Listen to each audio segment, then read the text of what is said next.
les premiers pas vers la liberté. N'oublie pas, oh non, pas les faux pas vers la liberté. Il eut le premier. Nous avons un honneur cet après-midi. Nous recevons un des pères fondateurs de la coalition pour la Nouvelle République. Je souhaite et je propose qu'on applaudisse pour le président Casimir Oyemba.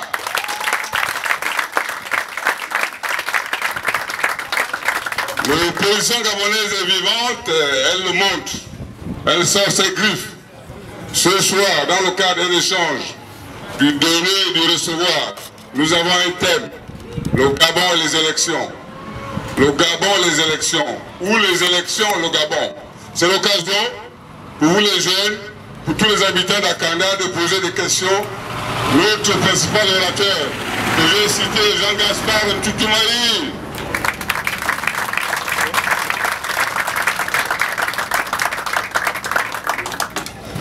Donc, dans ces conditions-là, vous avez l'occasion de poser toutes les questions que vous souhaitez. Le directeur de l'Union nationale est là, la coalition pour la Nouvelle République est très bien représentée. Nous pensons que ces échanges qui arrivent, on a une occasion d'échanger. Posez-vous les questions que vous vous posez et nous essayerons de répondre. L'actualité. Avant de passer la parole à notre principal orateur, je vais vous prier de vous lever et observer une minute de silence pour la mémoire de nos prédécesseurs de l'au-delà. Tous ceux qui nous ont quittés, s'il vous plaît, pour une minute de silence.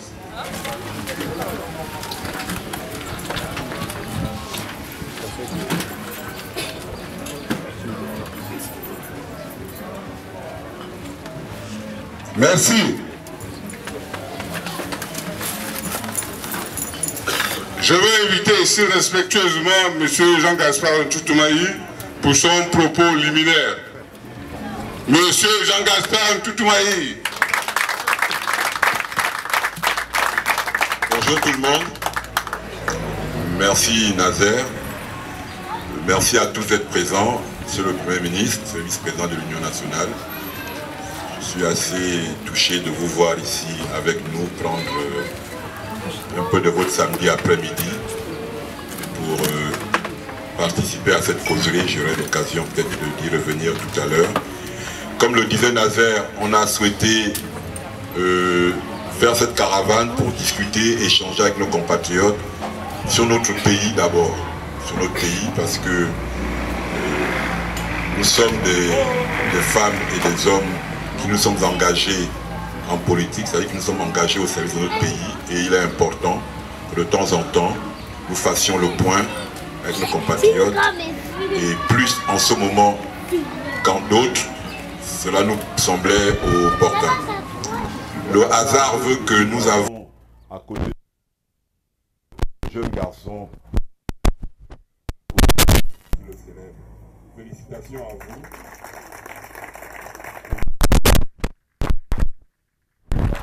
Et quand je vois ces garçons et ces jeunes filles, je suis heureux pour eux et je suis préoccupé en même temps. J'ai envie de dire que leur seule présence justifie en elle-même l'engagement des uns et des autres. Si je remonte plus loin, c'était il y a 31 ans. J'étais assis comme vous, en train de célébrer mon bac. Et j'étais certain que l'avenir qui se présenterait à moi était un avenir radieux, meilleur, où on ne me demandait qu'une seule chose, c'est de travailler. D'aller à l'école, d'apprendre mes leçons, et tout se passerait bien. J'aurais du mal aujourd'hui à le certifier à ces jeunes enfants qui ont l'âge des miens. Parce que, à la rentrée, je ne sais pas s'ils trouveront une place à l'université, tellement les amphis sont bondés. Je ne sais pas s'ils pourront réaliser les rêves que chaque enfant de cet âge peut réaliser. Moi, je peux vous le dire, jeunes gens, j'ai pu réaliser les miens. J'ai pu réaliser les miens parce que, après mon bac, j'ai pu aller à l'université à l'USTM. Vous ne me croirez pas, on était 18 dans la classe en première année. 18. Dans une classe de physique. Il y avait si peu d'étudiants qu'on nous a envoyés en France pour économiquement rentabiliser notre formation. C'est l'État qui payait. Et quand je suis rentré, j'ai trouvé du travail. Donc moi, j'ai réalisé ma part de rêve. Et ce qui justifie, au fond, le combat des uns et des autres aujourd'hui, c'est que vous puissiez réaliser le vôtre. Ce que je vous souhaite.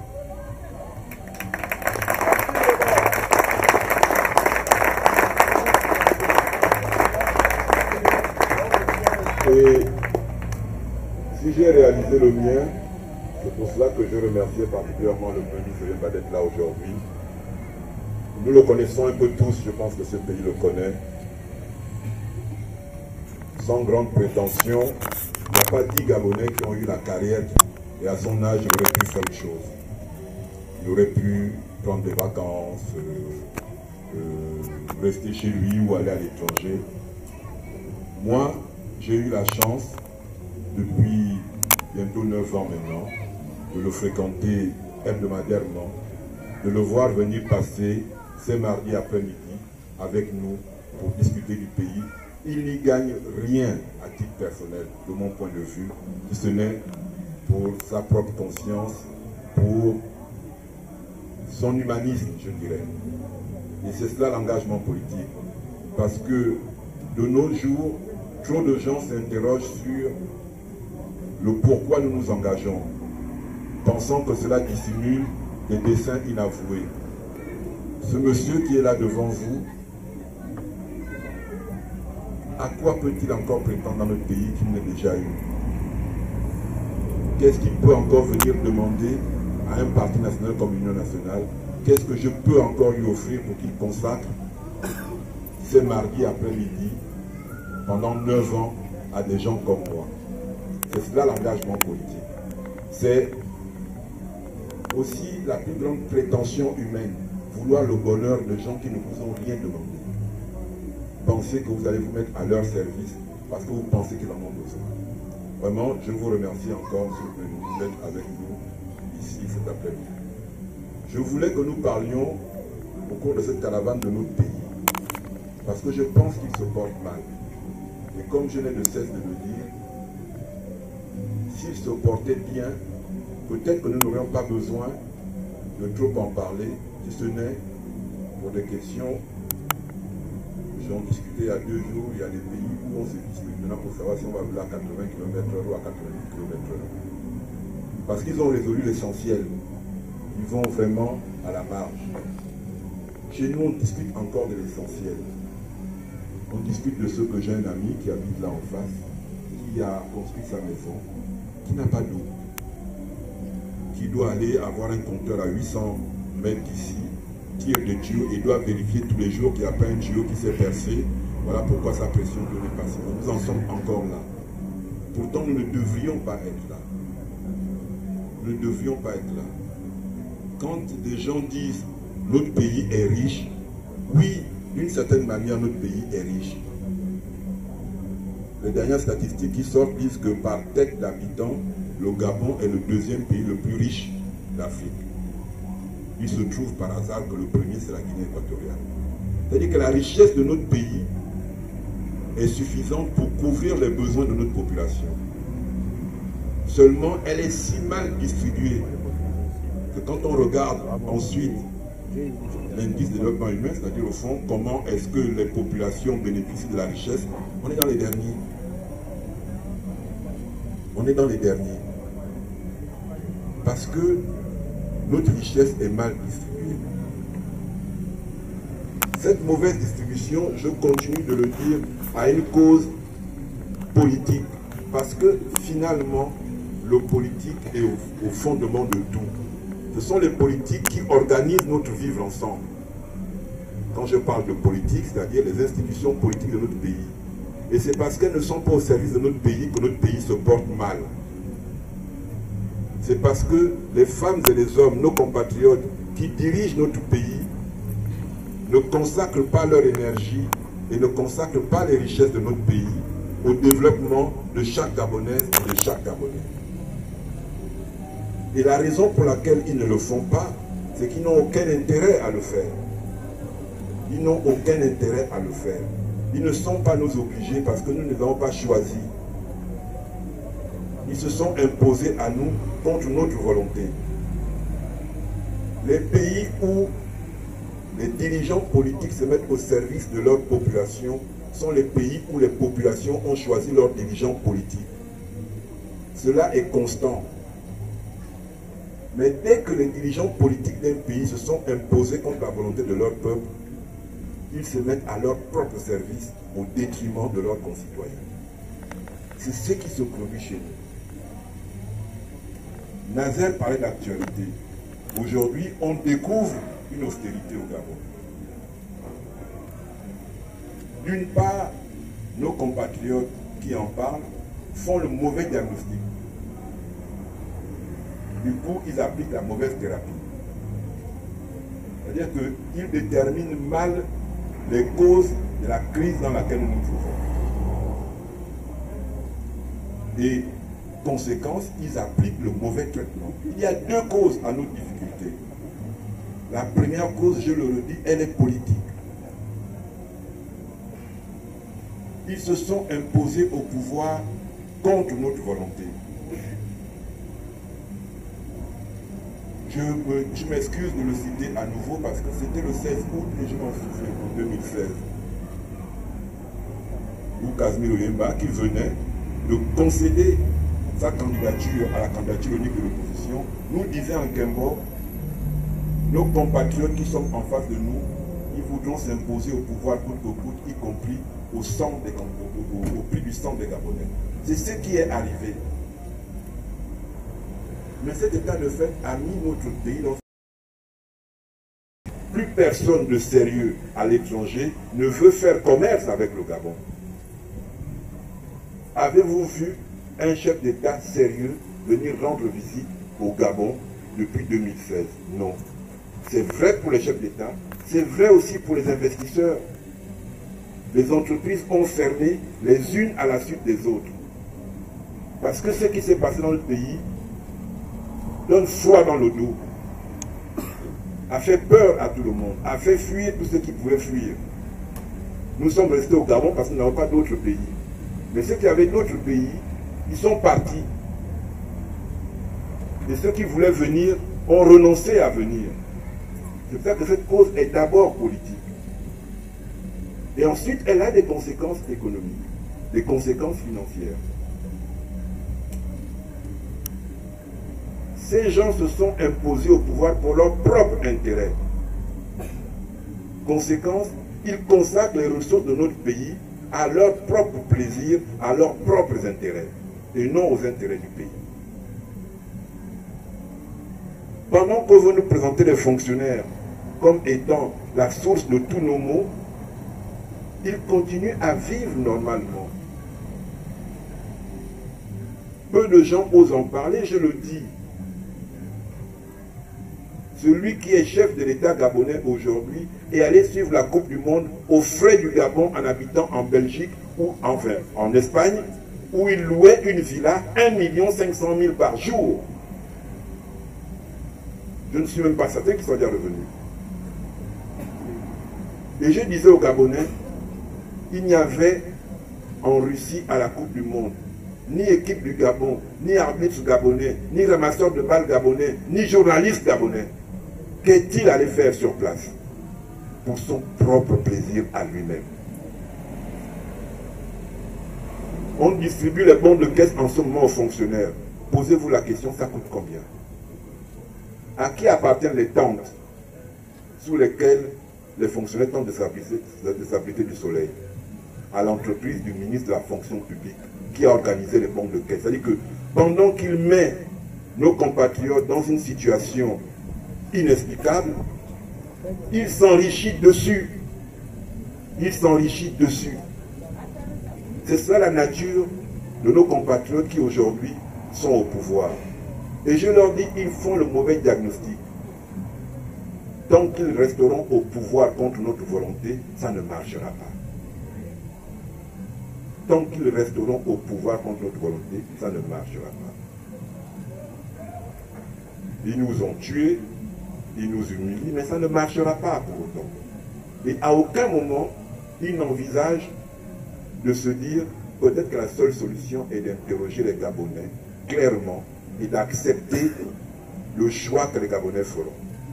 Parce que quand on a fait un choix ensemble, on en assume ensemble les conséquences, on en vit ensemble les difficultés, on surmonte ensemble les épreuves. Personne n'a envie de surmonter les épreuves actuelles avec eux. Personne ne se sent comptable de ce qui se passe. Oui, dans des situations difficiles dans un pays, on demande à tout le monde de se les manches, à condition que ça en vaille la peine, à condition qu'on ait l'impression que ça va nous conduire vers une solution. Ça ne nous conduira pas vers une solution. Nous l'avons dit, nous avons fait ce choix à l'Union nationale, nous avons fait ce choix avec d'autres parties de la coalition, qui était de dire la réponse aux difficultés de notre pays, ce sont des élections libres et transparentes. Nous n'allons pas aux élections pour le plaisir des élections. Nous allons aux élections parce que c'est aux élections que le pays choisit ses dirigeants et se met en capacité de se développer. Si nous ne le faisons pas, nous allons continuer dans la situation actuelle, où personne au Gabon n'est capable de vous dire aujourd'hui, ça va même un peu. Même ceux qui niaient depuis 3-4 ans la réalité de la situation sont résolus à dire, bon, c'est pas une crise, c'est pas une faillite, bon, c'est une austérité. Bon, non, c'est pas une austérité. Enfin, ils en cherchent les mots, mais ils ne peuvent plus dire que ça va bien. Ils ne peuvent plus dire que ça va bien. Nous pensons que nous devons aller à ces élections législatives. Beaucoup de compatriotes qui, comme moi, qui, comme tous ceux qui sont certainement ici, ont soutenu notre candidat à l'élection présidentielle, ont voté pour Jean Ping, savent comme moi, comme tout le monde, que c'est Jean Ping qui a été élu en 2016, se pose la question de savoir à quoi bon aller encore à des élections. Si nous n'allons pas aux élections, les putschistes ont gagné. Je le dis et je le redis à tout le monde, si nous n'allons pas aux élections, ils ont gagné. Ils ne souhaitent pas que les élections aient lieu, puisque les élections leur sont défavorables. Si nous les laissons aller seuls aux élections, nous abandonnons notre pays. Nous ne pouvons pas abandonner notre pays. Ce n'est pas un choix facile que nous faisons. Mais choisir la facilité n'a jamais grandi un homme. C'est un choix que nous faisons parce que nous pensons que c'est le seul choix qui vaille. Nous pensons que c'est le meilleur choix. Nous pensons que c'est la démocratie qui développe un pays. C'est pour cela que nous pensons que nous devons y aller. Nous allons aux législatives parce que les législatives sont la prochaine élection qui se présente. Nous allons aux législatives parce que nous voulons conquérir l'Assemblée nationale. Avoir la majorité à l'Assemblée nationale nous permet de gouverner ce pays selon la volonté et pour le service des Gabonais. C'est à cela que sert un député. C'est à cela que sert une Assemblée nationale. À l'Assemblée nationale, il y a 2 camps, il n'y en a pas 3 ou 4. Il y a une majorité et une opposition. C'est la majorité qui est à l'Assemblée nationale qui détermine clairement les choix que le pays doit faire. Et si on nous donne la majorité à l'Assemblée nationale, nous saurons conduire notre pays au service de nos concitoyens. C'est pour cela que les uns et les autres disons, allons-y à l'Assemblée nationale. Le scrutin est certes uninominal par circonscription, c'est-à-dire que dans chaque circonscription, c'est un député qui se présente. Nous en présenterons 143 dans les 143 circonscriptions que compte notre pays. Nous nous sommes mis à faire ce travail entre 4 formations politiques principalement. Il y a l'Union nationale qui est mon parti politique. Il y a Héritage et Modernité qui est le parti politique de Nazaire. Il y a les démocrates. Et il y a pour le changement qui au fond vient de se muer en parti politique. Nous essayons d'aller à ces élections au service de notre pays. Nous allons à ces élections parce que nous pensons que le choix que nous faisons pour notre pays est majoritaire auprès de nos concitoyens. Et que nous ne pouvons pas laisser nos compatriotes qui s'imposent au pouvoir continuer à faire de notre pays ce qu'ils en ont fait. Ce sont ces échanges que je voulais avoir avec les uns et les autres cet après-midi. Je pourrais répondre à vos questions si vous en posez.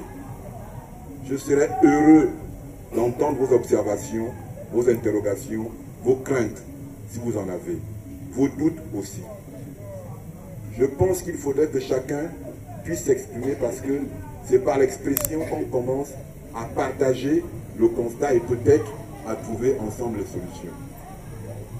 Je vais vous laisser la parole à vous pour que nous puissions échanger au cours de cet après-midi. Je vous remercie.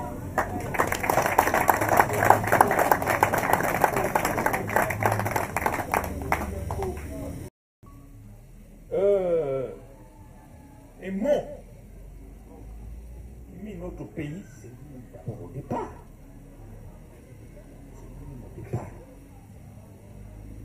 Quels sont les gens qui ont battu campagne pour cet Ali Bongo qu'il soit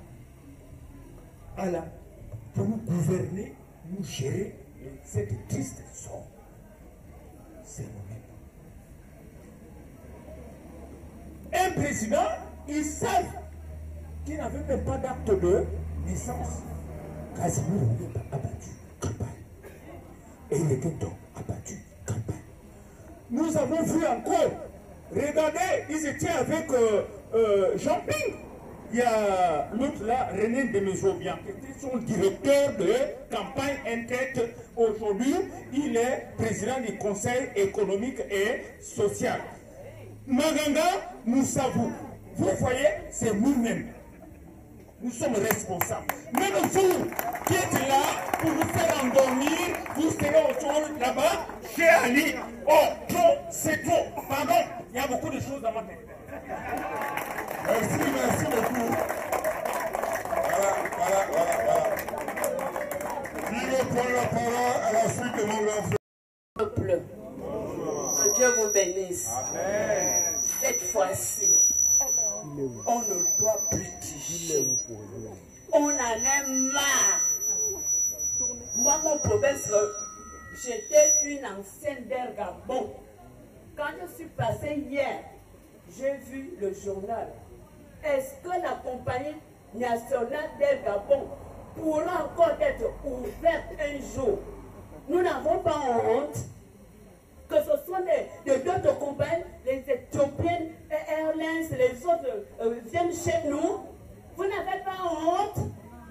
Pourquoi? Je suis de Legovindo. Vous abandonnez Legovindo, pourquoi? On a l'or, on a le fer. Nous sommes la route pour arriver à Yaretam. La route pour arriver Makokou, au vent Makokou. Il faut dormir en route. Je vous remercie.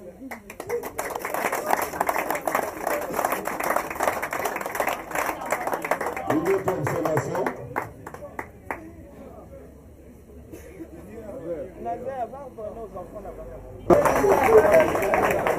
Bonsoir à tous. Bonsoir. Moi je veux juste soutenir ce que le parti a avancé. Il a dit, dans les débuts, nous étions, vous en politique, vous étiez tous, quand qui est parti en crise, quand le bateau a coulé. Donc maintenant que vous voulez remonter le bateau, nous les jeunes, nous avons aussi besoin de notre soutien, de nos voix. Qu'est-ce qui peut nous garantir par rapport à ce que vous allez établir? Parce qu'aujourd'hui on nous dit, nous les jeunes, nous avons eu le bac, il n'y a plus de concours, il risque de ne plus avoir les bourses pour nous. Maintenant, pour vous soutenir, qu'est-ce que vous pouvez nous garantir? Je pense que moi j'attends de vous en politique. C'est tout.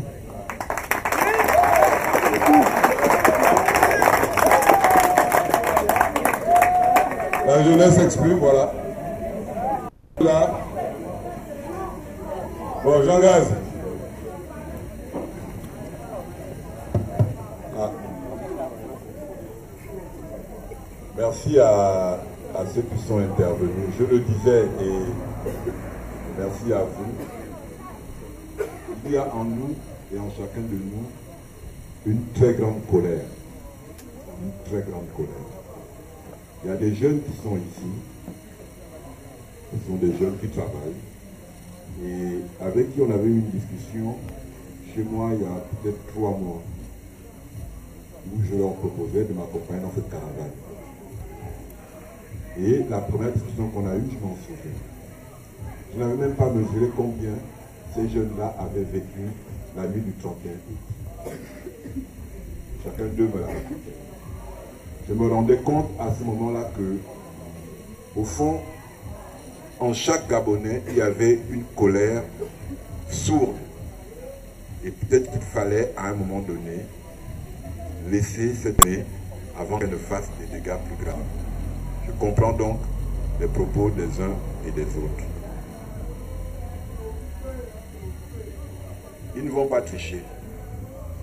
Ils ne pourront pas tricher. Je prends le cas d'Akanda. Il y a 16 bureaux de vote.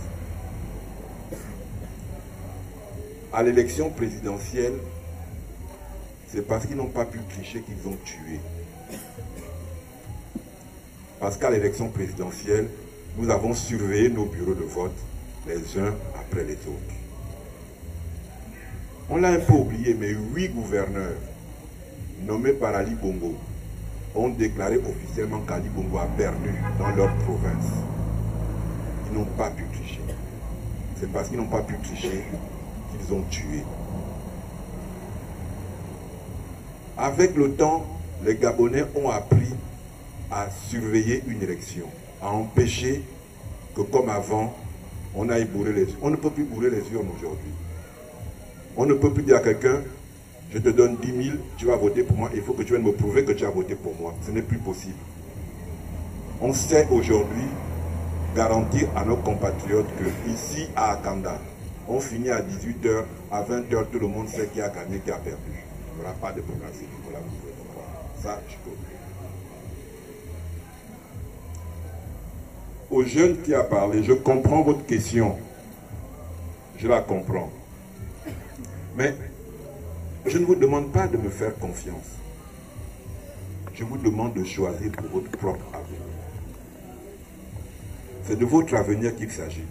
Comme je vous dis, moi j'ai eu ma part de Gabon. J'en ai eu même une grosse part.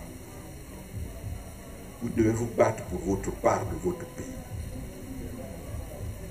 Vous avez 18 ans, vous devez aller voter.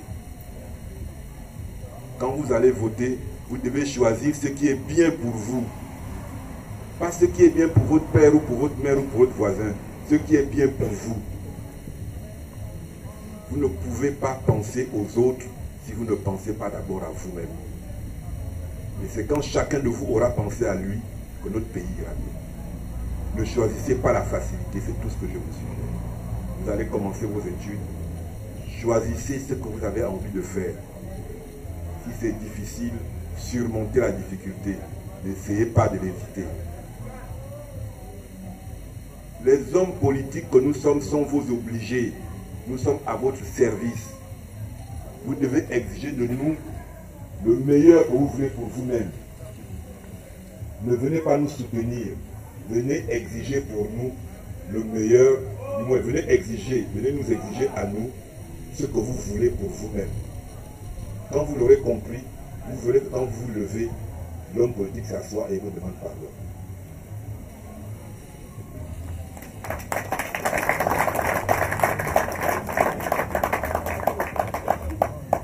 Le micro est ouvert, si quelqu'un veut prendre la parole.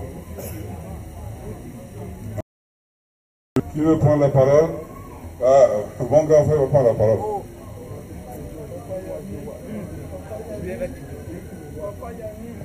Peuple gabonais, faisons comme le Burkina Faso. Le pouvoir appartient au peuple. Pourquoi nous sommes naïfs d'aller soulever, aller faire la bousculade au palais? Sors de ce pouvoir. On ne veut pas de toi. On ne t'a pas voté. Et Blaise Compaoré est parti de cette manière. Pourquoi nous ne le faisons pas? Faisons-le. Et pourquoi au niveau des élections législatives, on ne fait que repousser. Mais moi, je suis candidat chez moi, je suis Bakouta de mes Cambo et je suis opposant. Et je vais emporter.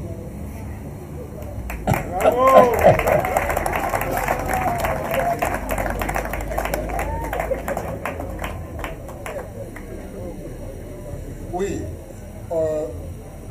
je m'appelle Bambéga Lendeuil. Je suis venu ici effectivement parce que je suis membre du même parti que Jean Gaspard, et donc je soutiens sa caravane. Je soutiens ses idées, tout ce qu'il dit, moi je m'engage à ça. Je voudrais simplement intervenir pour répondre à un aspect de la question qui n'a pas été abordé dans les réponses. C'est l'attitude des hommes politiques. Les hommes politiques en général, vous avez dit, il y a quelqu'un qui a dit, c'est vous qui faites ça. Il nous rend responsables de ce qui s'est passé. Mais j'avais d'abord envie de dire que ce ne sont pas tous les hommes politiques qui font ce qu'ils reprochent. Si nous sommes là, c'est qu'on ne réagit pas comme les autres. C'est un premier élément. Donc, ne nous mettez pas tous dans le même panier. Il faut savoir prier. Ceux qui font mal, Jean Gaspard vous l'a dit tout à l'heure, vous le leur faites savoir. Et vous le leur faites savoir par votre vote. S'ils étaient dans un camp et qu'ils sont allés sans vous demander quoi que ce soit dans un autre que vous ne voulez pas, faites-le leur savoir. Or là, par exemple, le vrai problème, on vous a dit la situation est grave. Mais la situation est grave, il y avait qui le niait. Ils parlaient, ils s'occupaient d'eux, ils abusaient. Lorsqu'on disait que c'est grave, ils disaient que c'est pas grave du tout. En 2015, cet homme-là apparaît à la télévision au nom de l'Union nationale. Il a fait une importante déclaration pour dire que la situation est grave. Ça va être très grave. Il faut qu'on prenne des mesures. On s'est moqué de nous. On s'est moqué de lui. Casimir Oyemba. Aujourd'hui, tout le monde, tous ceux qui se moquaient de lui, Gaspard vous l'a dit tout à l'heure, cherchent les mots pour qualifier ce qui se passe. Mais il ne se moque plus de Casimir Oyemba. La réalité est là. Mais j'allais vous dire d'applaudir pour Casimir Oyemba, qui vous a donné les clés pour précéder le temps. C'est ça aussi les hommes politiques. Nous, à l'Union nationale, on vous donne aussi les clés pour précéder le temps. Ce que nous avons fait, ce que Casimir Oyemba a fait, c'était en 2015, il y a 3 ans. Si on avait pris les devants, peut-être qu'on ne serait pas là aujourd'hui. Donc oui, sachez aussi qu'il y a des hommes politiques qui se mettent en capacité, en situation de donner des clés au peuple pour comprendre la politique. Parce que la politique, on ne peut pas s'en passer. On ne peut pas s'en passer. Si vous dites je vais me passer de la politique, ce n'est pas vrai. Parce que c'est une autre façon, c'est une façon d'exister. Et c'est exister ensemble. C'est ça la politique. Donc on est condamné à exister ensemble. Donc nous sommes condamnés à faire de la politique. Nous sommes donc condamnés à faire des choix, à faire des élections, à donner des directions. Et le peuple est condamné à dire, c'est lui, non, tu n'as pas réussi, ce n'est plus toi. La preuve, le peuple a dit à celui-là en 2009, c'est pas toi, il a forcé. En 2016, c'est pas toi, il a forcé encore, mais ça va mal. Le peuple doit continuer à lui dire, ce n'est pas toi. C'est tout ce que j'avais envie de vous dire. Parce que les élections, c'est le rendez-vous obligatoire que le peuple a avec ses dirigeants à chacune des échéances.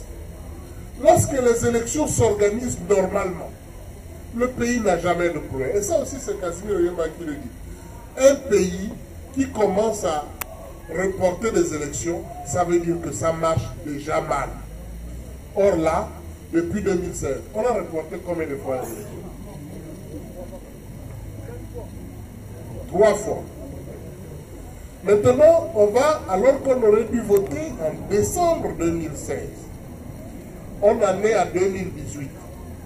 Or, en 2018, bientôt, il faut voter pour les locales. Bientôt, il faut voter pour les locales. Donc, on va faire les législatives, il faudra faire les locales. On ne peut pas s'en passer. Donc, c'est le peuple qui doit être la vigie. Oui, la vigie, c'est, on va dire toujours, j'utilise le mot difficile. Mais la vigie, c'est la maison que vous voyez au bout de l'aéroport là-bas, hein, qui regarde l'aéroport et qui permet d'aiguiller les avions pour que les avions viennent se poser. La vigie, c'est celui qui voit de loin. Le peuple doit se comporter comme ça. Et les jeunes doivent être cette vigie-là. Parce que vous êtes condamnés à faire des études. Lui, il a dit 30 ans. Moi, c'est plus grave, plus loin que lui. Mais ce que vous éprouvez là, on l'éprouve 5 secondes.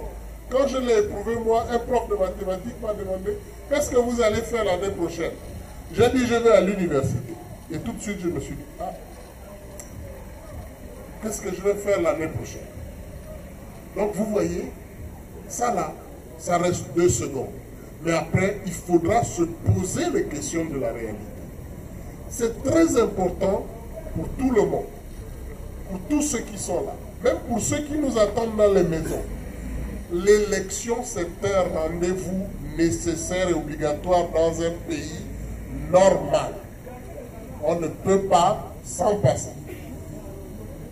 On doit aller aux élections parce que nous devons continuer à nous comporter comme un pays normal. Je vous remercie.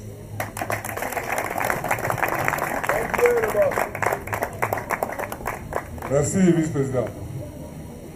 Nous avons la chance d'avoir parmi nous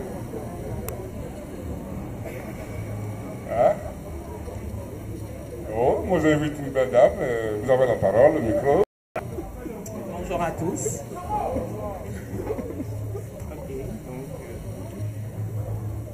Je me présente, Maryse Bissac, de mon nom de jeune fille.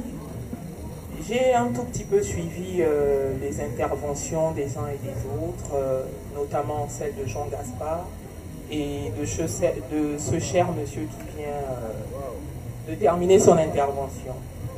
Bon, malheureusement, on constate tous que le Gabon n'est pas un pays normal. C'est dans un pays normal, c'est dans un pays où le pouvoir appartient réellement au peuple que les gouvernants sont les obligés du peuple. Mais malheureusement, ce n'est absolument pas le cas au Gabon. Vous avez pris l'exemple de l'élection présidentielle de 2016, au terme de laquelle, en principe, celui qui est au pouvoir actuellement n'aurait pas gagné. J'emploie le conditionnel parce que, bon, la réalité, c'est qu'on l'a déclaré vainqueur. Et aujourd'hui, c'est lui qui est là. Aujourd'hui, concrètement, qu'est-ce qu'on fait? On a volé le vote du peuple. Aujourd'hui, il est là. Demain, pour les prochaines échéances électorales, donc les législatives, le vote du peuple peut encore être volé en dépit de la réalité des urnes. Mais qu'est-ce qui va se passer? Qu'est-ce qu'on va faire? Vous avez pris le cas de M. Oyemba, qui est ici présent, qui avait prévu déjà, qui avait pressenti certaines choses, parce qu'en réalité, ce régime-là, on le connaît tous, et depuis bien des décennies. Mais concrètement, qu'est-ce qu'on peut faire? Le peuple a été vigilant, le peuple a choisi son président, mais aujourd'hui, près de 2 ans après, on se rend compte que le président que le peuple n'avait pas choisi, ce n'est pas celui qui est à la tête de notre pays. Mais qu'est-ce qu'on fait? Rien ne nous garantit que le prochain vote va refléter notre choix. C'est ça en fait aujourd'hui, on en a marre, mais la vérité c'est que on ne sait pas quoi faire. On en a marre, on manifeste, on a vu ce qui s'est passé en août 2016. Les Gabonais sont morts, aujourd'hui on ne sait même pas exactement le nombre de ceux qui sont décédés. Mais on en est où? On est au même point.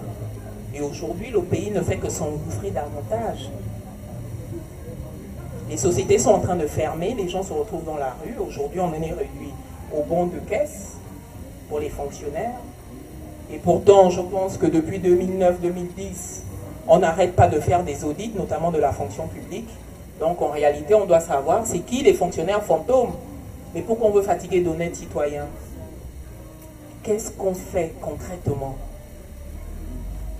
Aujourd'hui, on parle de manne financière, la manne pétrolière, que mon grand frère Jean Gaspard a si bien exposé. Il a écrit là-dessus.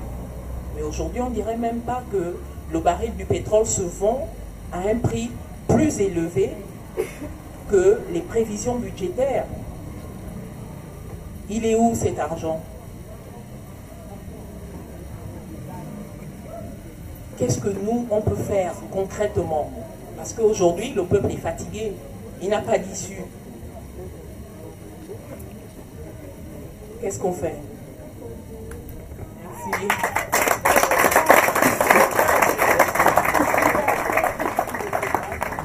Elle a mis le doigt là où il faut. Je veux qu'on l'applaudisse davantage.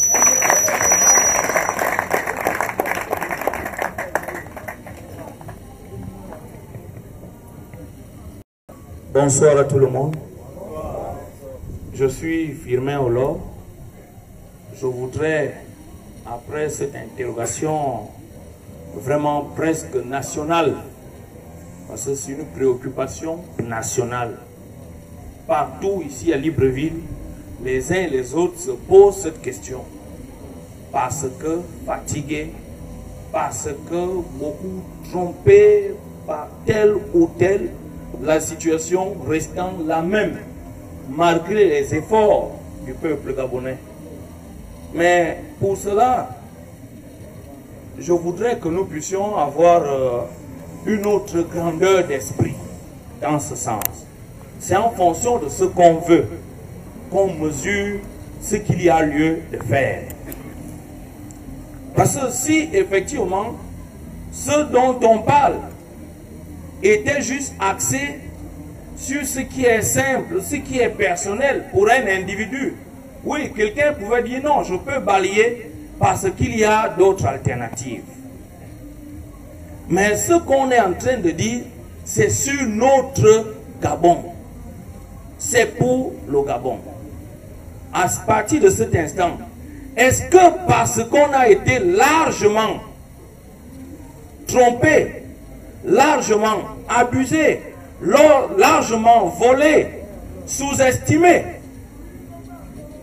tué, assassiné, est-ce que pour cela, nous sommes prêts à dire plus question de lutter, vaut mieux qu'ils continuent ce qu'ils sont en train de faire? Je pense que c'est une réponse difficile de dire non. Et pourtant, c'est bien non. Personne parmi nous n'est prêt à dire, ok, comme vous gérez mal le pays, on l'abandonne avec vous. Faites-en ce que vous voulez. Personne n'a le courage de lever le doigt ici pour dire, bon, ok, vous gérez mal, et à chaque fois on se prononce, vous ne tenez pas compte de notre choix. Alors, faites de ce pays ce que vous voulez. Vraiment, autant de fois que nous allons reculer, et lui, il va avancer vers nous, jusqu'à ce qu'il nous trouve cachés sous notre lit de la chambre, il va piétiner, et on va toujours mourir en bas là-bas. Pourquoi? La meilleure façon de se défendre, c'est d'attaquer. Il faut toujours attaquer. C'est pourquoi on invite encore, pour d'autres qui demandaient qu'il y ait une garantie. Il n'y a pas de garantie, les amis. Il n'y a pas de garantie pour son pays. Ce qui a tué ton frère, ce qui a tué ta mère, ce qui a tué ton père, comment tu vas tourner le dos pour dire, bon, moi, vraiment, sinon moi aussi je vais mourir, je fuis. Ça fait une grande preuve de lâcheté. Ah oui. Si le régime en place a tué nos parents, si le régime en place a vendu nos richesses, si le régime en place est en train de maltraiter le pays, je crois qu'il n'y a pas plus forte raison que de continuer à s'exprimer pour dire non.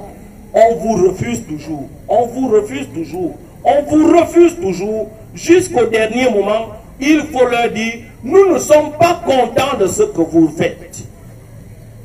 Maintenant, pour d'autres qui voudraient d'autres moyens, si ces moyens étaient, est-ce qu'on serait ici en train de parler, raconter encore? On ne serait pas là à raconter, parce que dans d'autres pays, ceux qui ont eu ces moyens, ils n'ont jamais été par des causeries. On est d'accord? Ici, notre moyen, c'est l'élection. C'est le moyen que nous avons. C'est le moyen que la Constitution nous donne. Il faut l'utiliser jusqu'au fond. Jusqu'au fond. Donc merci, ne nous décourageons pas.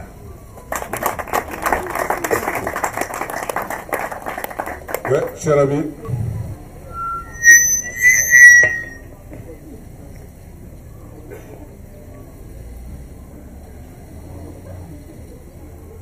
Bonsoir la population. Bonsoir aux vrais Gabonais. C'est nous tous qui sommes des vrais Gabonais ici présents. Je me présente, Monsieur Kwando Urbain. Je suis Fandoyem. Je n'appartiens à aucun politique jusqu'à ce jour, mais je suis un opposant sans appartenir à un parti politique. Si j'interviens ce soir, c'est justement pour répondre à la causerie de tout à l'heure. J'ai deux préoccupations. La première, il y a l'un des intervenants qui a eu à le souligner, que l'opposition actuelle, les soi-disant oppositions qu'on connaît être des pédégistes à l'époque,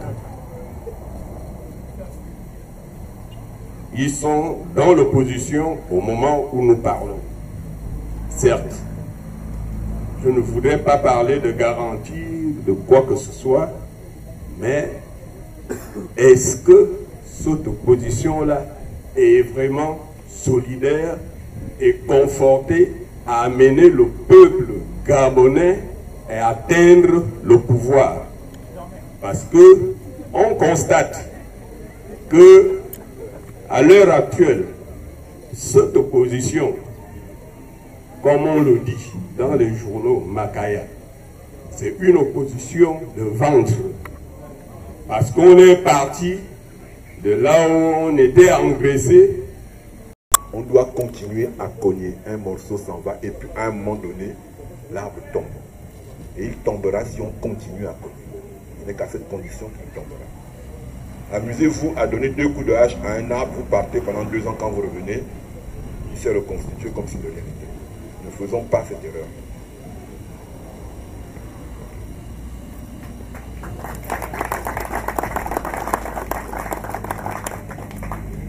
Monsieur le Président Casimir Oyemba, les 143 sièges de l'Assemblée nationale gabonaise.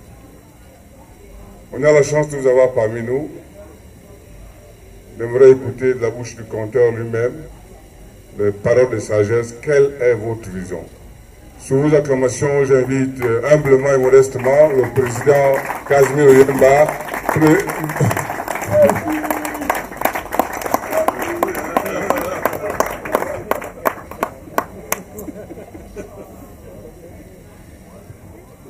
Bien, chers compatriotes, je ne peux pas résister à l'invitation que vient de me faire Nazaire, même si je n'avais pas l'intention de prendre la parole devant vous. Si je n'avais pas cette intention, ce n'est pas du tout pour me débiner. C'est parce que je pense que cette assemblée, elle est composée majoritairement de jeunes. Je suis très certainement le plus âgé de toute cette assemblée. Et je souhaitais que ce soit les jeunes qui s'expriment, qui posent des questions, qui y répondent, parce que l'avenir leur appartient. Le pays est composé majoritairement de jeunes. Mais je comprends aussi que vous m'invitiez à dire quelques mots. Je voudrais commencer par faire ressortir les raisons pour lesquelles nous allons aux élections. Vous le savez, il y a eu au sein de l'opposition à laquelle j'appartiens un grand débat qui a duré plusieurs mois, qui tournait autour de la question de savoir les élections législatives qui vont arriver. Est-ce qu'on doit y participer ou ne pas y participer? Ce débat nous a occupés au sein de la coalition pour la Nouvelle République plusieurs mois. Nous, l'Union nationale, je suis vice-président de l'Union nationale, nous avons décidé d'aller aux élections. Nous avons décidé d'aller aux élections parce que il ne faut pas regarder derrière, il faut regarder devant. Derrière, ça doit me servir de leçon, de repère sur ce que j'ai fait hier. Est-ce que je l'ai bien fait? Est-ce que je l'ai mal fait? Mais aujourd'hui, je crois que nous sommes le 21 juillet. Le 20 juillet 2018 n'arrivera plus jamais. C'est passé. C'est bien passé, c'est mal passé, mais le 20 juillet 2018 n'arrivera plus jamais. Donc il faut regarder devant. Il faut regarder le 22 juillet, le 23 juillet, qu'est-ce qui va se passer? Qu'est-ce que je peux en faire? Donc à l'Union nationale, nous avons décidé d'aller aux élections. Nous avons décidé d'aller aux élections en sachant que en 2016, nous avons travaillé, nous, l'Union nationale, pour obtenir le résultat qui a été obtenu. Le résultat qui a été obtenu, c'est que c'est M. Jean-Pierre qui a été élu par les Gabonais dans les yeux. Ali n'a pas été élu en 2016 par les Gabonais dans les yeux. Simplement, oui, il a pris le pouvoir. Nous n'avons pas pu prendre le pouvoir. Moi, je passe tous les jours devant la présidence. Et je vois bien, je sais bien, comme vous tous, qu'à l'intérieur de la présidence, c'est Ali qui est là-bas. Moi, j'ai voté pour Ping, je me suis désisté pour lui. Donc, bien sûr, j'aurais voulu que ce soit Ping qui soit là-bas. Mais je ne suis pas fou, je ne suis pas aveugle. Je vois bien que, malheureusement pour moi, ce n'est pas Ping qui est là-bas. Et ça fait 2 ans. Donc, non, la chaise sur laquelle j'étais assis, là, elle est rouge. J'aurais peut-être préféré qu'elle fût blanche. Mais oui. Mon désir que cette chaise sur laquelle j'étais assis soit blanche, ben il n'est pas là. Elle est rouge, la sienne, la chaise. Donc j'ai dit oui, la chaise, elle est rouge. Je ne peux pas dire qu'elle est blanche, même si c'est ça que j'aurais voulu. Elle est rouge.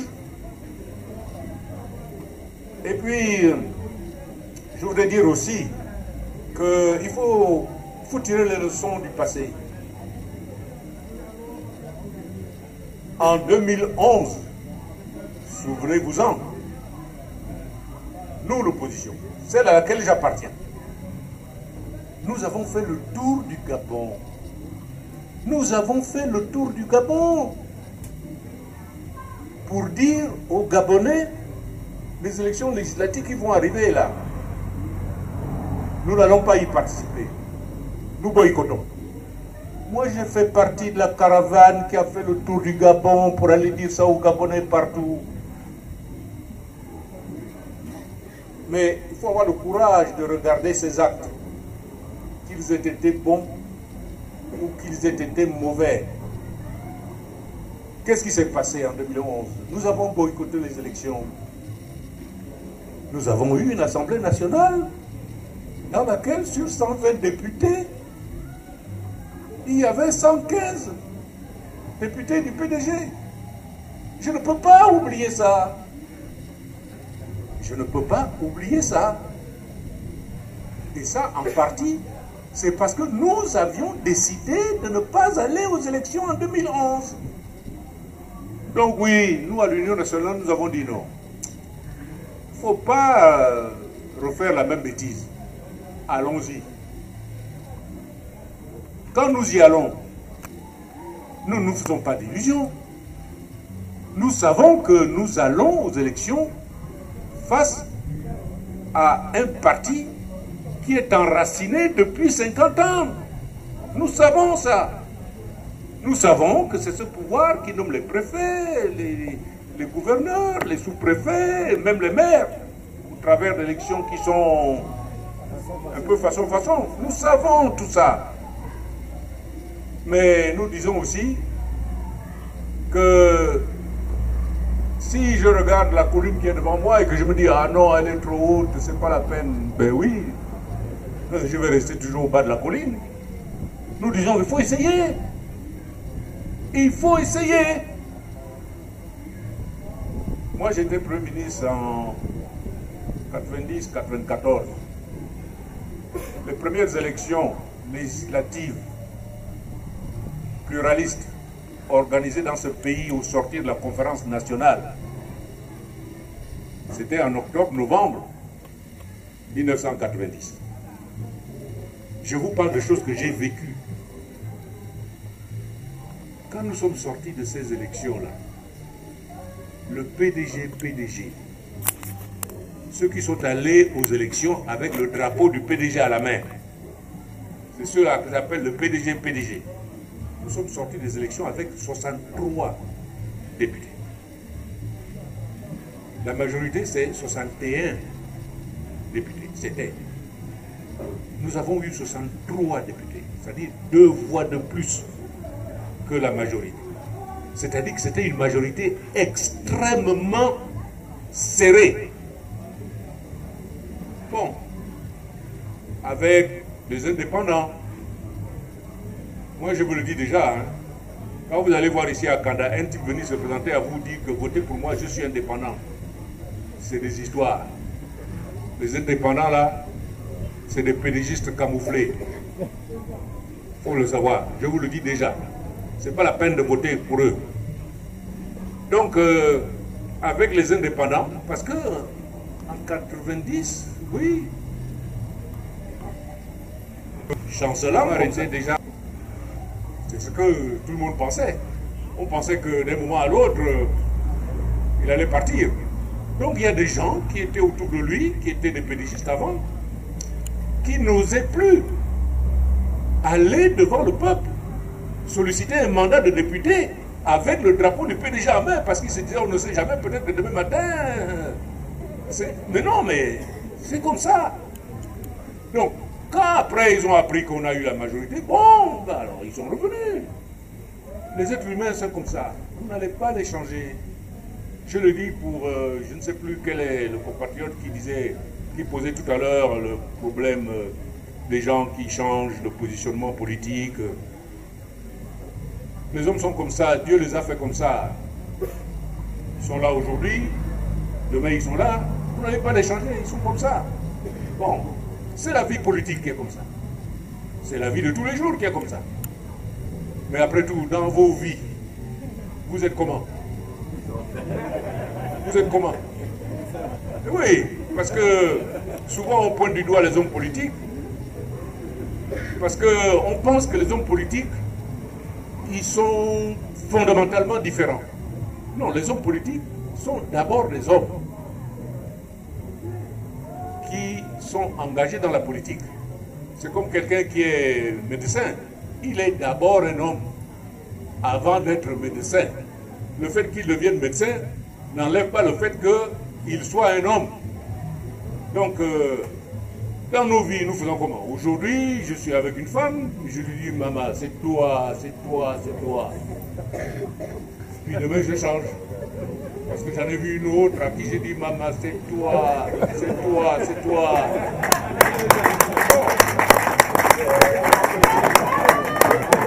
Dans notre vie, nous sommes comme ça.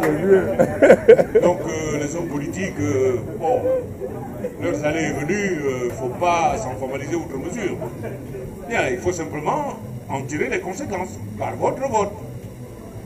Donc, moi, je voudrais dire que il ne faut pas rééditer les erreurs du passé.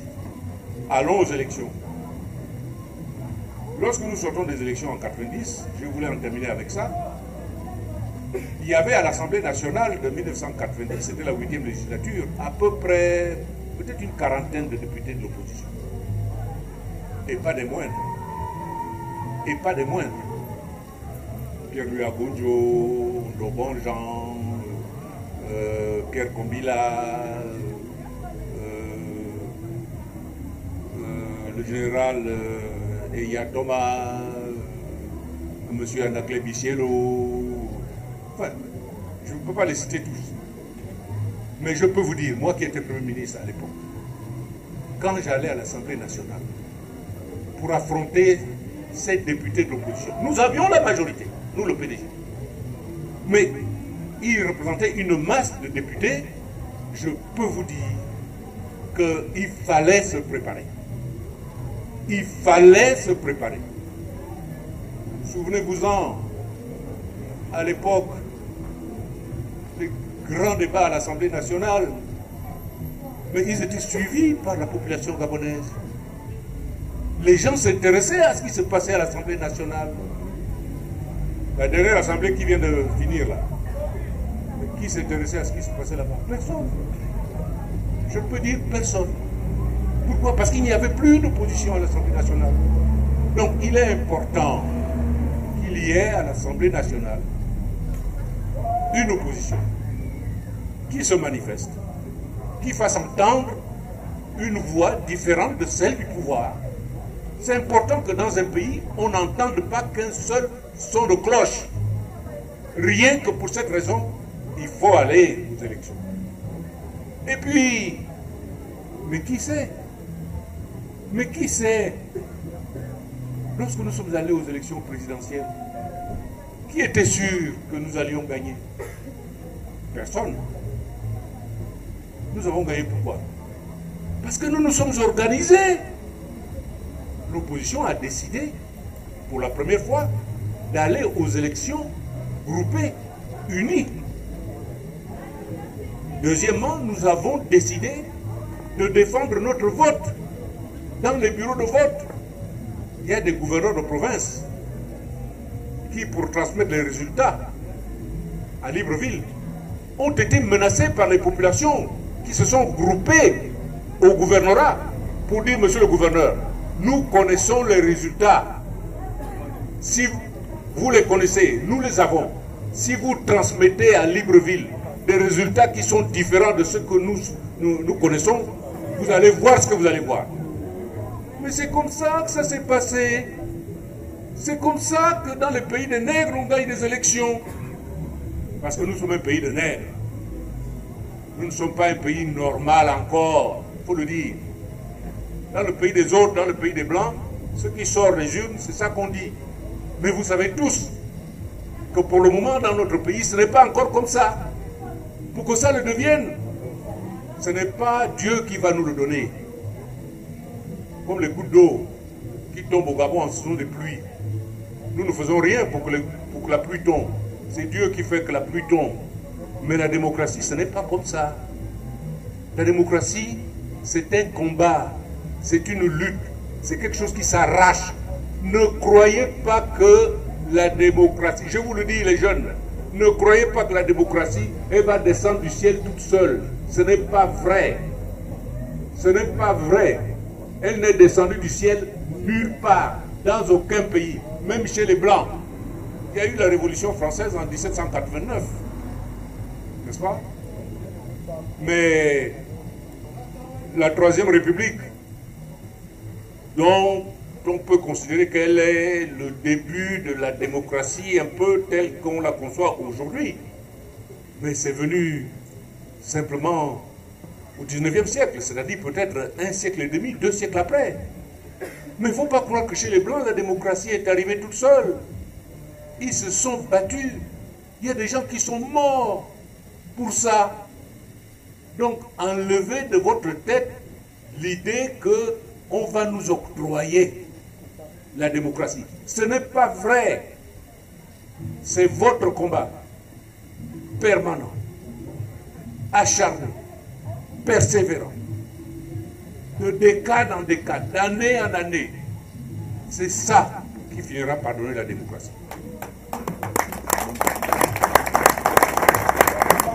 Donc, j'en profite pour dire à ma sœur qui intervenait tout à l'heure, et dans cette intervention, j'ai semblé lire un peu la formule gabonaise, on va encore faire comment? Non! Non, non, non, non. Nous ne devons pas être désespérés. Nous devons être conscients que ce combat, c'est un combat dur, difficile. Mais des pas ont déjà été accomplis. Souvenez-vous, auparavant, du temps du parti unique, aux élections présidentielles, il n'y avait qu'un seul candidat. Quand Omar Bongo avait dit que moi je vais être candidat aux prochaines élections présidentielles, aucun autre Gabonais ne pouvait lever le doigt pour dire que moi aussi je veux être candidat. C'était comme ça. Nous sommes à la veille ou à l'avant-veille, je ne sais pas trop, d'élections législatives, d'élections de députés. Quand le sommet avait dit que Antoum, c'est M. X qui sera candidat, personne d'autre dans le Congo mondial ne pouvait dire « Ah, moi aussi je veux être candidat ». C'était comme ça, non? Aujourd'hui, ce n'est plus comme ça. Ce n'est plus comme ça. Aux élections présidentielles, vous avez 10, 15, 20 candidats. Mais aux élections de députés, ici à Kanda, je ne sais pas, minute au temps, vous êtes combien? On ne connaît pas encore. Bon, mais vous serez au minimum 5 ou 6. Bon, mais oui, c'est un progrès. C'est un progrès. Le fait qu'on ait le choix pour élire le député de son coin entre 5, 6 ou 10 candidats et qu'on ne nous impose pas un seul candidat, c'est quand même un progrès. Donc, céder au désespoir. Nous sommes sur Terre pour régler les problèmes qui se posent à nous. Et ces problèmes-là, ils ne finiront jamais. C'est comme le travail du blanc. Il ne finit jamais.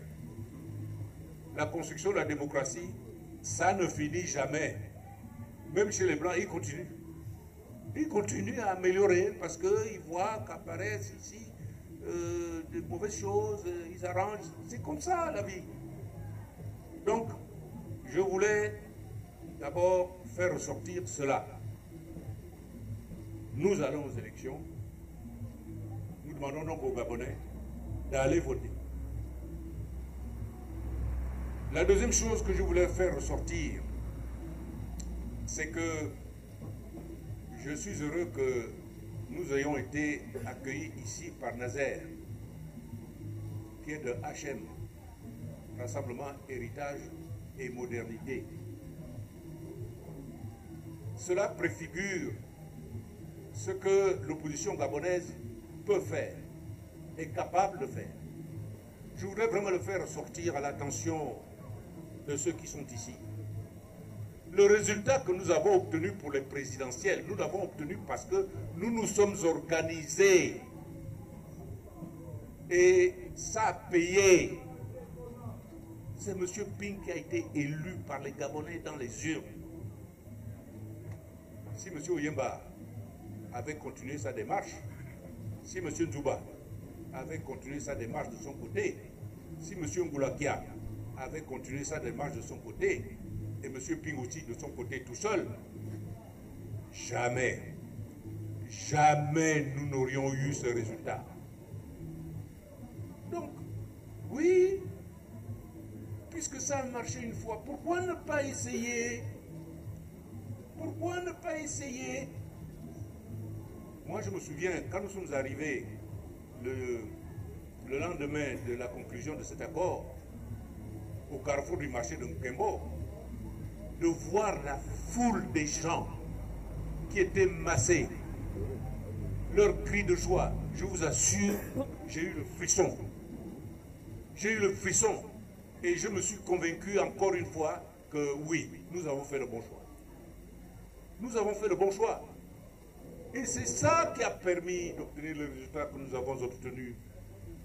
Donc on se dit, mais oui, puisque cette stratégie de l'unité a payé une fois, mais essayons de la remettre au goût du jour à l'occasion des élections législatives, en sachant très bien qu'une élection présidentielle n'est pas une élection législative.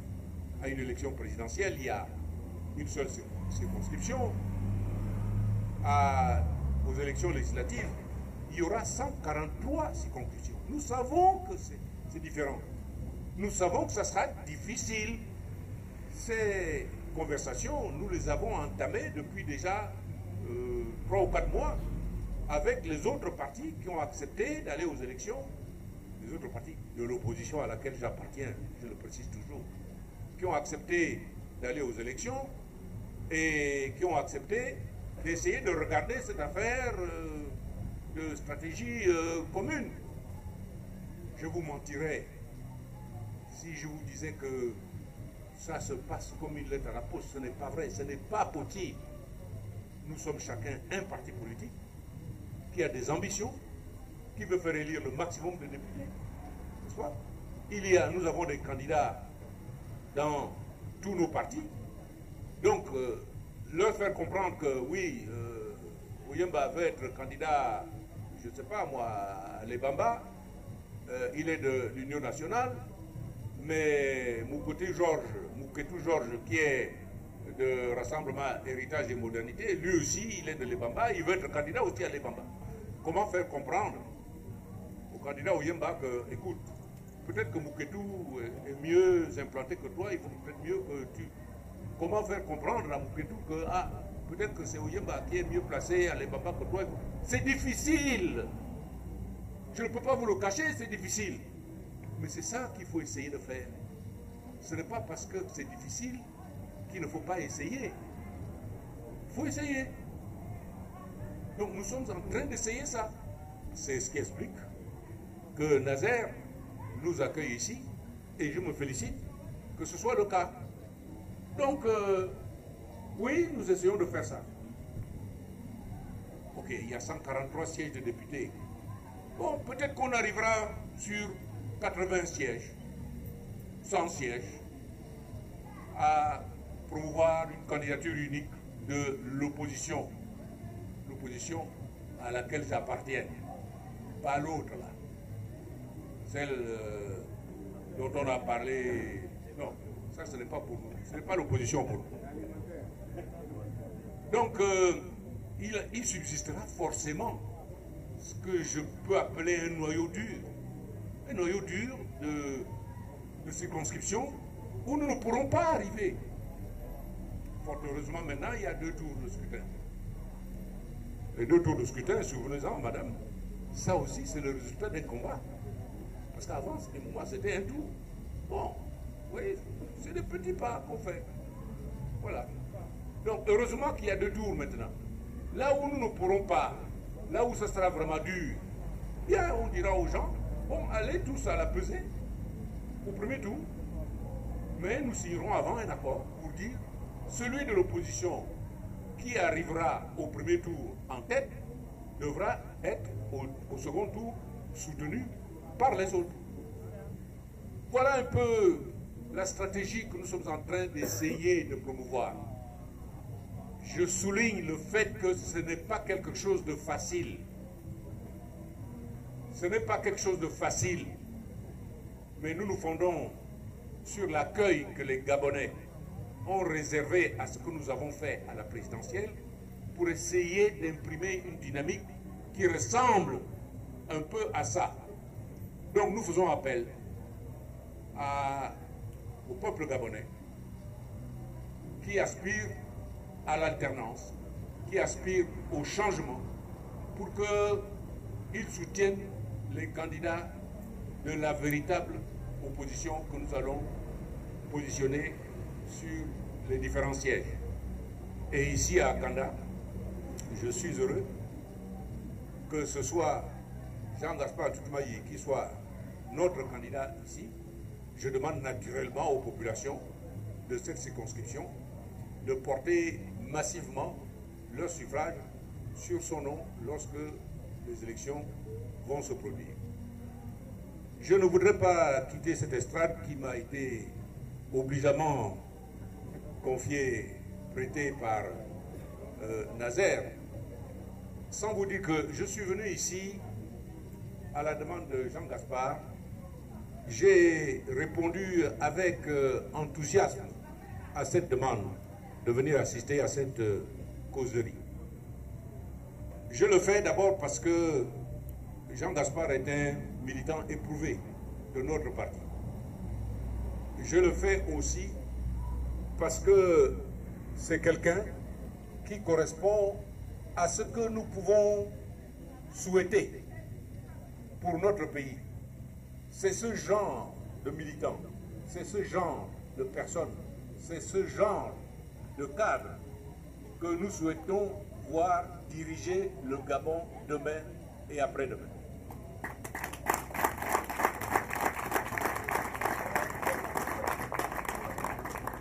Vous voyez, j'ai déjà les cheveux blancs. Quand je suis rentré du Cameroun, j'avais le ventre plat. Mais ça commence à... Ben oui, parce que les années sont venues. Souvent j'entends dire, les Gabonais disent, oui, mais les hommes politiques gabonais, ils ne veulent jamais quitter, ils s'incrustent, ils ne veulent pas partir, etc. En tout cas, nous, à l'Union nationale, nous vous prouvons que nous considérons que des gens comme moi, des septuagénaires, qui ont mené des activités dans le passé, la succession, assurer l'avenir et passer le relais à des personnes plus jeunes. Il y en a presque tous ceux qui sont au premier rang là, qui sont de l'Union nationale, qui sont au premier rang. Ce sont des gens qui sont plus jeunes que moi. Et je voudrais par là lancer un appel à toute la jeunesse gabonaise pour qu'elle se prépare. Parce que l'accession à des responsabilités, l'exercice de responsabilité, croyez-moi, ce n'est pas quelque chose de facile. Il faut se préparer. Il faut se préparer. On ne peut pas aller chercher quelqu'un qui est assis chez lui simplement parce qu'il a 25 ans et dire bon, tu vas être candidat député. S'il n'a pas manifesté le désir, s'il ne s'est manifesté dans aucune formation politique, c'est difficile parce qu'on ne le connaît pas, on ne sait pas qu'est-ce qu'il a dans le ventre, de quoi il est capable. Est-ce qu'il peut tenir des engagements? On ne peut pas le savoir. Mais lorsque, comme c'est le cas pour Jean-Gaspard, parce que nous avons pu le connaître, lui-même a manifesté lui-même d'abord le désir d'être candidat, oui, j'ai plaisir à venir le soutenir et je vous demande, vous les populations d'Akanda, de voter pour lui la prochaine fois. Merci à vous.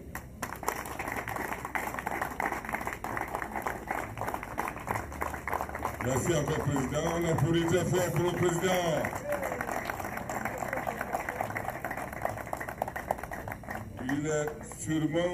Il est assurément difficile de prendre la parole après M. Casimir Oyemba. Mais c'est un exercice auquel je veux inviter Jean-Gaspard. Si Jean Gaspard un complément. Ah.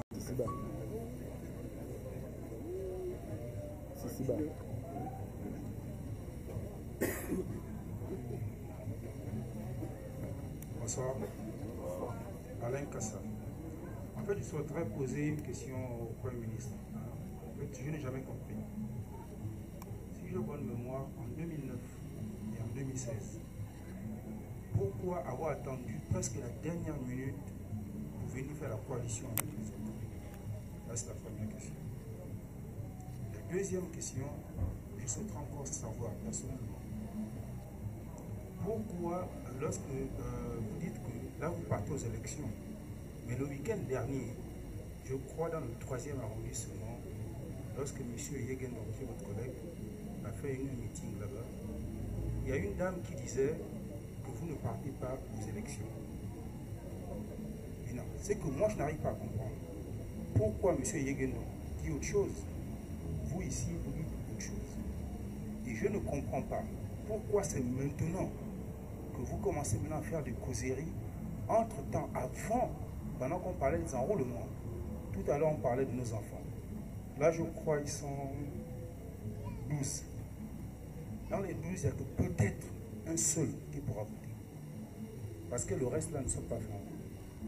Pourquoi? J'ai fini. Merci.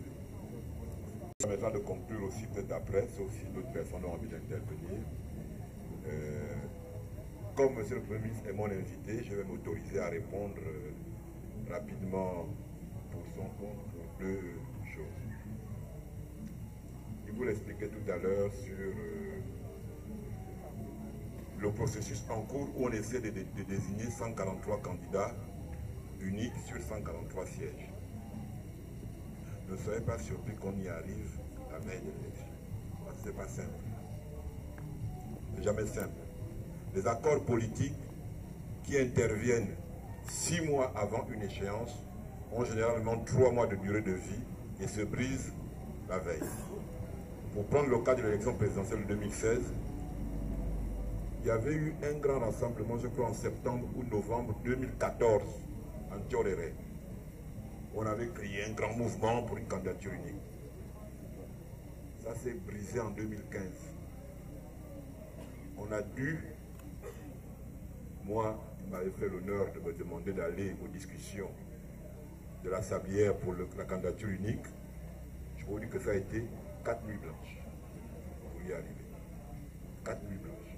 Donc ce ne sont jamais des choses qu'on organise dans la facilité ou la simplicité, non.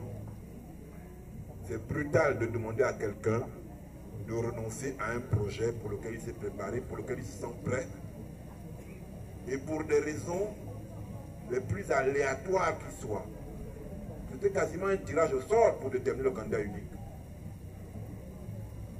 Ce qui était important, d'ailleurs, moi je me rappelle dans cette discussion-là, ce n'était pas le candidat qui allait être désigné. C'était que les autres renoncent à être candidats. Parce qu'être désigné, tout le monde va être d'accord pour être désigné. Mais obtenir des autres qu'ils renoncent à être candidats. Donc ce n'est pas quelque chose de facile. Il le disait aussi, dans la coalition, nous avons choisi d'aller aux élections. Mais tout le monde n'a pas choisi d'aller aux élections législatives. Il y a des partis de la coalition ou des personnalités, et c'est leur liberté, qui ont choisi de ne pas y aller. On le respecte. C'est aussi ça la démocratie. Vous savez, même à la présidentielle de 2016, il y a des partis politiques et des personnalités politiques qui ont dit qu'on ne va pas aux élections. Je ne vous les citerai pas, vous les connaissez certainement. On a respecté cela. Seulement l'élection présidentielle a eu lieu. Les législatives aussi auront lieu. Y participeront ceux qui auront choisi d'y participer. Nous on pense, en responsabilité, qu'il faut y aller. On a fait ce choix-là, et c'est à ce choix-là que nous invitons les Gabonais d'y aller. Revient toujours l'idée selon laquelle pourquoi est-ce qu'on n'a pas fait des causeries pour les enrôlements. Je réponds à mon nom propre. Je crois que j'ai déjà répondu plus d'une fois.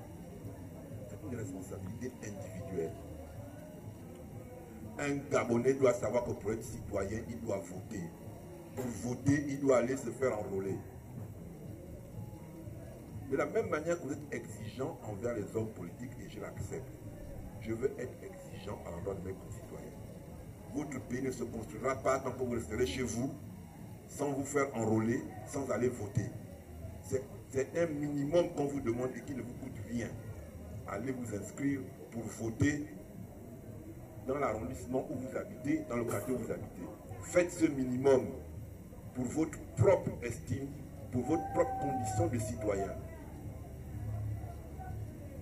C'est nécessaire. Et je trouve presque humiliant pour les citoyens qu'on doive aller le leur dire, qu'on doive aller le leur rappeler. C'est comme si c'était des sous-hommes. Non. Chaque citoyen doit savoir que pour être citoyen, sa voix doit compter. Et pour qu'elle compte, il doit aller voter. Celui qui ne vote pas, au fond, s'abandonne aux autres. Il abandonne son destin aux autres qui ne s'en plaignent pas après. Comme formation politique, l'Union nationale a fait une déclaration pour demander aux Gabonais d'aller s'inscrire sur les listes électorales ou d'aller regarder si leur nom y était. C'est notre responsabilité politique. Mais je ne vais pas demander à chaque Gabonais dans sa maison de monter dans ma voiture pour que je l'amène se faire enrôler. C'est que je ne considère plus que c'est un être humain. Il faut vraiment qu'on ait conscience de cela. Parce que c'est quand on a conscience de cela qu'on est exigeant. Moi, je peux vous dire, les gens qu'on transporte pour aller voter, ou les gens qu'on transporte pour aller se faire enrôler, ce sont des gens qui, à la limite, s'en foutent de ce que font les hommes politiques, ne se préoccupent pas de la responsabilité des hommes politiques après. Pour prendre soi-même conscience, il faut accomplir ce geste-là soi-même, sur sa propre initiative. Bon, je pense que je suis content des échanges qu'on a pu avoir cet après-midi. Je remercie les uns et les autres d'être venus. Je vous renouvelle, Monsieur le Premier ministre, mes remerciements. J'ai toujours tendance à vous appeler Monsieur le Premier ministre par déformation professionnelle parce que je suis fonctionnaire, parce que ça ne partira plus. Quand on a été Premier ministre, on l'a été et on le reste. Donc, merci à tous d'être venus ce soir participer à cet échange. Nous en aurons d'autres. Nous avons prévu en faire une causerie dans l'arrondissement chaque week-end. Donc, nous aurons une causerie samedi prochain à nouveau. Ça nous permet effectivement de continuer à parler de notre pays, surtout. Je parle sans les élections parce que je dis à tout le monde, la cause de nos problèmes aujourd'hui sont les élections. Mais la solution à nos problèmes, ce sont aussi les élections. Nous n'avons pas, il n'y a pas de raccourci. Tous ceux qui ont pris des raccourcis s'en mordent les doigts aujourd'hui. Il faudrait que nous acceptions cela. L'avenir peut paraître sombre pour notre pays si on ne fait rien. Mais je peux vous garantir que ce pays a un potentiel humain, en tout cas, qui ferait que le jour où on le rendra normal, on n'aura pas du mal, on aura peu de difficultés pour construire un vrai pays. Je finirai avec ça. Le Gabon est le seul pays que je connaisse. Je ne connais pas un milliardaire qui soit quelqu'un qui a créé une entreprise, qui a prospéré, et on dit ce monsieur est très riche, il est milliardaire, c'est un Gabon. Il n'y en a pas. Si on veut construire notre pays, on doit rêver que des gens comme ça existent. Peu importe le secteur qu'il a choisi de créer une activité, de gagner honnêtement sa vie, de prospérer et de devenir milliardaire. Au Gabon, moi je n'en connais pas. Les seuls milliardaires du Gabon, vous savez comment ils sont devenus milliardaires. On ne peut pas construire un pays comme ça. On ne peut pas construire un pays comme ça. Je vous remercie encore d'être venus. En général, quand on finit une causerie comme ça, on boit un verre. Parce que parfois, on essaie de trouver le bar le plus proche, ceux qui voudront partager un verre avec nous. Et on va aussi offrir un verre à nos bacheliers. Et on va les faire. Et je veux qu'on applaudisse pour eux pour finir.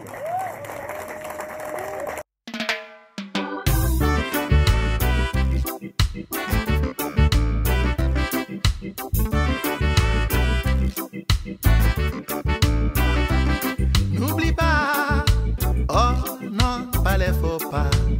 N'oublie pas les premiers pas vers la liberté. N'oublie pas, oh non, pas les faux pas vers la liberté. Il y eut le premier